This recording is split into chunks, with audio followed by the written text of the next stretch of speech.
at tinatawag na tayo ng bundok.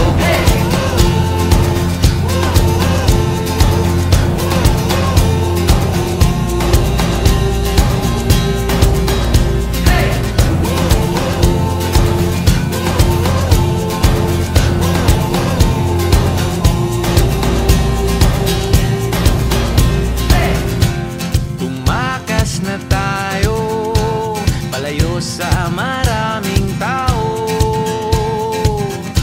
lumiwalay at magtago sa maingay at malabong mundo.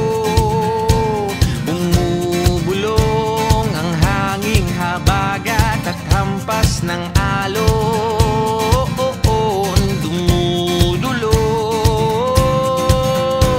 at niyayakag na tayo ng karagat.